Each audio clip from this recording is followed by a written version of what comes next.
పూర్తి వివరాలు చూసే ముందు మా ఛానల్ ని సబ్స్క్రైబ్ చేయడం మర్చిపోకండి. శ్రీ గురుభ్యో నమః. శ్రీ మహాసరస్వత్యై నమః. ఓం నమః శివాయ. నారాయణ శాస్త్రి ఆస్ట్రాలజీ ఛానల్ వీక్షిస్తున్నటువంటి ప్రేక్షక మహాశీలకు స్వాగతం, సుస్వాగతం. ఈరోజు మనము 2024 సంవత్సరం సెప్టెంబర్ నెల 1వ తేదీ నుంచి 15వ తేదీ వరకు మకర రాశిలో జన్మించినటువంటి వారికి ఏ విధంగా ఉందో తెలుసుకుందాం. మకర రాశి వారి యొక్క గ్రహస్థితిని కనుక పరిశీలించినట్లయితే ప్రస్తుతం సెప్టెంబర్ మాసంలో మిశ్రమమైనటువంటి ఫలితాలు కనిపిస్తున్నాయి. కారణం ఏమిటంటే ప్రధానంగా మకర రాశికి అష్టమ స్థానంలో రవి బుధ గ్రహాల యొక్క సంచారం జరుగుతున్నది. దశమ స్థానాధిపతి అయినటువంటి శుక్రుడు కూడా 9వ స్థానంలో నీచంలో సంచరిస్తున్నాడు. అంటే అష్టమ స్థానంలో సంచరించేటటువంటి గ్రహాలు కానీ నీచ స్థానంలో సంచరించేటటువంటి గ్రహాలు కానీ యోగాన్ని ఇవ్వవు.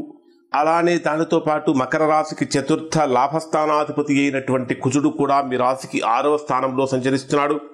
కాబట్టి ఈ 3 గ్రహాల యొక్క ప్రతికూలత అనేటటువంటిది ప్రస్తుతం ఇక్కడ మకర రాశి వారికి కనిపిస్తుంది. ప్రధానంగా తీసుకుంటే ద్వితీయ స్థానంలో శని వక్రంలో సంచరిస్తున్నాడు.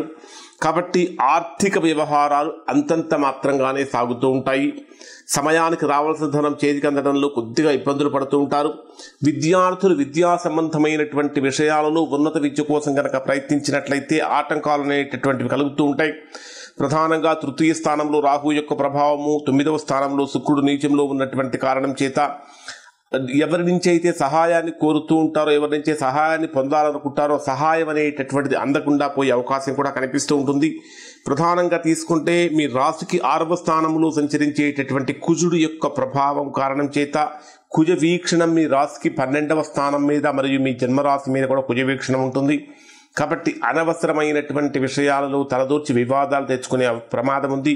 కాబట్టి అనవసరమైన విషయాల జోలికి వెళ్లకుండా ఉండటం అనేది మకర రాశి వారికి ప్రధానంగా చెప్పదగినటువంటి సూచన. ఇది మాత్రమే కాకుండా భూ సంబంధమైనటువంటి వ్యవహారాలలో ఈ మాసంలో కొద్దిగా ఒడిదుడుకులు ఎక్కువైపోతూ ఉంటాయి. ఆర్థిక నష్టాలు కూడా కనిపించే అవకాశం ఉంది. ప్రధానంగా తీసుకుంటే మీ రాశికి దశమ స్థానం అంటే కర్మస్థానం, వృత్తికి, ఉద్యోగానికి, వ్యాపారానికి వీటికి ప్రధాన కారకమైనటువంటి శుక్రుడు నీచ స్థానములో సంచరిస్తున్నటువంటి కారణం చేత ఉద్యోగపరమైనటువంటి విషయాలలో ఒక రకమైనటువంటి ఇన్సెక్యూరిటీ ఫీలింగ్ ఏర్పడుతుంది. అంటే ఇన్సెక్యూరిటీ మీన్స్ అంటే ఏదో ఒక రకంగా నిన్నటిదాకా బ్రహ్మాండంగా సాఫీగా సజావుగా సాగినటువంటి ఉద్యోగ జీవితంలో ఏదో అలజడులు పెరిగిపోతూ ఉంటాయి, ఒడిదుడుకులు కలుగుతూ ఉంటాయి. వ్యాపారము చేసేటటువంటి వ్యాపారస్తులకు కూడా మీ జన్మరాశికి పంచమ స్థానాధిపతి అయినటువంటి శుక్రుడు కూడా ఇక్కడ నీచ స్థానంలో సంచరిస్తున్నటువంటి కారణం చేత వ్యాపారస్తులు కూడా ఈ మాసం ప్రథమ పక్షంలో ఆశించినంత గొప్ప లాభాన్ని వ్యాపార పరంగా పొందలేకపోతూ ఉంటారు. ఎవరైతే దీర్ఘకాలికంగా హార్ట్ రిలేటెడ్ ప్రాబ్లమ్స్తో ఇబ్బంది పడుతూ ఉన్నారో లేదా హార్ట్ రిలేటెడ్ సర్జరీస్ చేయించుకొని ఉన్నారో అటువంటి వారికి కొద్దిగా బీపీ ఫ్లక్చుయేషన్స్ అవ్వటం కానీ ఆరోగ్య సమస్యలు పెరిగిపోవటం కానీ జరుగుతూ ఉంటుంది. అష్టమ స్థానంలో బుధుడి యొక్క ప్రభావం ఉన్నప్పుడు ఆలోచనలు అనేటటువంటివి నిలకడగా ఉండవు. ప్రతికూలమైనటువంటి ఆలోచనలు బాగా ఇబ్బంది పెడుతూ ఉంటాయి. కాబట్టి ప్రతికూలమైనటువంటి ఆలోచనలు రాకుండా ఉండటం అనేటటువంటిది ఈ రాశి వారికి ప్రధానంగా చెప్పదగినటువంటి సూచన. మరొక ప్రధానమైనటువంటి విషయం ఏమిటంటే ఇక్కడ ఈ రాశికి పంచమ స్థానంలో గురుడు యొక్క సంచారం జరుగుతున్నది. పంచమ స్థానంలో సంచరించేటటువంటి గురుడు చక్కగా యోగాన్ని ఇస్తాడు. పంచమ స్థానంలో గురుడు యొక్క ప్రభావం ఉన్నప్పుడు ఏం జరుగుతుందంటే గురుబలం అనేటటువంటిది బాగా పెరుగుతుంది. ఇంకా చెప్పాలంటే ఈ ఉద్యోగపరమైనటువంటి సమస్యలు తొలగిపోవాలి అంటే గురు బలాన్ని పెంచుకోవాలి. గురువు యొక్క ఆరాధన, దత్తాత్రేయ స్వామి యొక్క ఆరాధన వలన కానీ సాయిబాబా యొక్క ఆరాధన వల్ల కానీ మంచి ఫలితాన్ని పొందుతారు. మీ రాశికి 9వ స్థానంలో శుక్రుడు నీచంలో సంచరిస్తున్నటువంటి కారణం చేత శుక్రవారం రోజున దుర్గాదేవి ఆలయంలో బెల్లంతో తయారు చేసినటువంటి పాయసాన్ని కనుక నైవేద్యంగా సమర్పించినట్లయితే అమ్మవారికి ఉద్యోగపరమైనటువంటి సమస్యల నుంచి పూర్తిగా బయటకు వస్తారు. కానీ ఇంకా కొన్ని అనుకూలమైనటువంటి ఫలితాలు ఏం కనిపిస్తున్నాయంటే పంచమ స్థానంలో సంచరించేటటువంటి గురుడు యొక్క ప్రభావం కారణం చేత కొన్ని విషయాలలో పేరు ప్రఖ్యాతులు కూడా చక్కగా పెరుగుతూ ఉంటాయి. అనుకున్నటువంటి కార్యం అంటే ఏదైనా కార్యం మొదలుపెట్టేప్పుడు దాంట్లో ఆటంకాలు కలిగినప్పటికీ పట్టుదలతో కార్యాన్ని సాధించేటటువంటి విధంగా ముందుకు వెళ్తూ ఉంటారు. కాంట్రాక్ట్ బిజినెస్ చేసేటటువంటి వారికి కాంట్రాక్ట్లు అనేవి దగ్గర దాకా వచ్చినట్టుగా సాగిపోతూ ఉంటాయి. సినిమా రంగంలో కానీ కళారంగంలోనే ఉన్నటువంటి వారికి కొద్దిగా ఇబ్బందులు అనేటటువంటివి ఈ మాసంలో కనిపిస్తూ ఉన్నాయి. విద్యార్థులు విద్యా సంబంధమైనటువంటి విషయాలలో ప్రతికూలమైన ఫలితాలు కనిపిస్తున్నటువంటి కారణం చేత ఆ ప్రతికూలమైనటువంటి ఫలితాలు తొలగిపోవటానికి హయగ్రీవ స్తోత్ర పారాయణం చేయటం వల్ల మంచి ఫలితాన్ని పొందుతారు. డే వైజ్గా కనుక పరిశీలిస్తే వీరికి ఏ విధంగా ఉంటుందని కనుక మనం చూసినట్లయితే 1వ తేదీ ఉదయం నుంచి 1వ తేదీ సాయంత్రం అంటే రాత్రి 9:49 వరకు ఉండే సమయం అనుకూలమైనటువంటి సమయం అని చెప్పాలి. 1వ తేదీ ఉదయం నుంచి 1వ తేదీ సాయంత్రం వరకు కుటుంబపరమైనటువంటి వాతావరణం చక్కగా ఉంటుంది. వ్యాపారపరమైనటువంటి విషయాలలో మంచి నిర్ణయాలు తీసుకుంటారు. దాంతోపాటు నూతన కార్యాలు ప్రారంభించడానికి ఈ రోజు అనుకూలమైనటువంటి రోజు కాదు అని చెప్పాలి. 1వ తేదీ రాత్రి నుంచి 4వ తేదీ ఉదయం 9:56 వరకు ఉండేటటువంటి సమయంలో అత్యంత కఠినమైనటువంటి సమయం అని చెప్పాలి. ఆర్థికంగా, ఆరోగ్యపరంగా, ఉద్యోగపరంగా, వ్యాపారపరంగా, కుటుంబపరంగా కూడా ప్రతికూలతలు కలుగుతూ ఉంటాయి. ఆర్థిక నష్టాలు సంభవించడం కానీ, ప్రయాణ సంబంధమైనటువంటి విషయాలలో ఇబ్బందులు కలగటం కానీ జరుగుతూ ఉంటుంది. ఏదైతే రావాల్సినటువంటి ధనం వస్తుందనుకుంటారో అది ఖచ్చితంగా రాకుండా ఇబ్బంది పడతారు.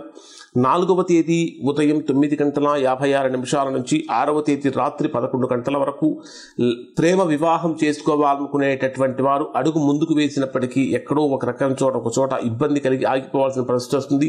కోరుకున్నటువంటి వ్యక్తితో వివాహం జరగాలనుకునేటటువంటి వారు ఈ రోజులలో దుర్గాదేవి యొక్క ఆరాధనతో మాత్రమే మంచి ఫలితాన్ని పొందగలరు.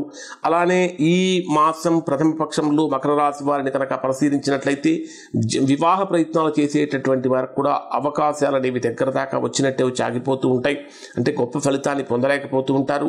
ఇక 6వ తేదీ రాత్రి 11 గంటల నుంచి మకర రాశిలో జన్మించినటువంటి వారికి 9వ తేదీ ఉదయం 11:27 వరకు బ్రహ్మాండమైనటువంటి ఉద్యోగపరమైన లబ్ధి చేకూరుతూ ఉంటుంది. ఉద్యోగపరమైన విషయాలలో శుభవార్తలు వింటారు. నూతన వ్యాపార ప్రారంభానికి ఇది అనుకూలమైన సమయం అని చెప్పాలి. వ్యాపారంలో అనుకున్నటువంటి పెట్టుబడులు కూడా పొందగలుగుతూ ఉంటారు. ఉద్యోగపరంగా ఏర్పడిన సమస్యలు ఏవైతే ఉంటాయో ఆ సమస్యలన్నీ కూడా తొలగిపోతూ ఉంటాయి. 9వ తేదీ ఉదయం 11:27 నుంచి 11వ తేదీ రాత్రి 9:22 వరకు పారిశ్రామిక రంగంలో ఉన్నటువంటి వారికి, కళాకారులకి, రియల్ ఎస్టేట్ బిజినెస్లో ఉన్నటువంటి వారికి, వస్త్ర వ్యాపారం చేసేటటువంటి వారికి, ఆయిల్ బిజినెస్ చేసేటటువంటి వారికి నష్టాలు అనేటటువంటి సూచిస్తూ ఉన్నాయి. కాబట్టి కొద్దిగా జాగ్రత్తలు పాటించాలి. 11వ తేదీ రాత్రి 9:22 నుంచి 14వ తేదీ ఉదయం వరకు ఉండే సమయం పూర్తిగా ప్రతికూలమైన సమయం అని చెప్పాలి.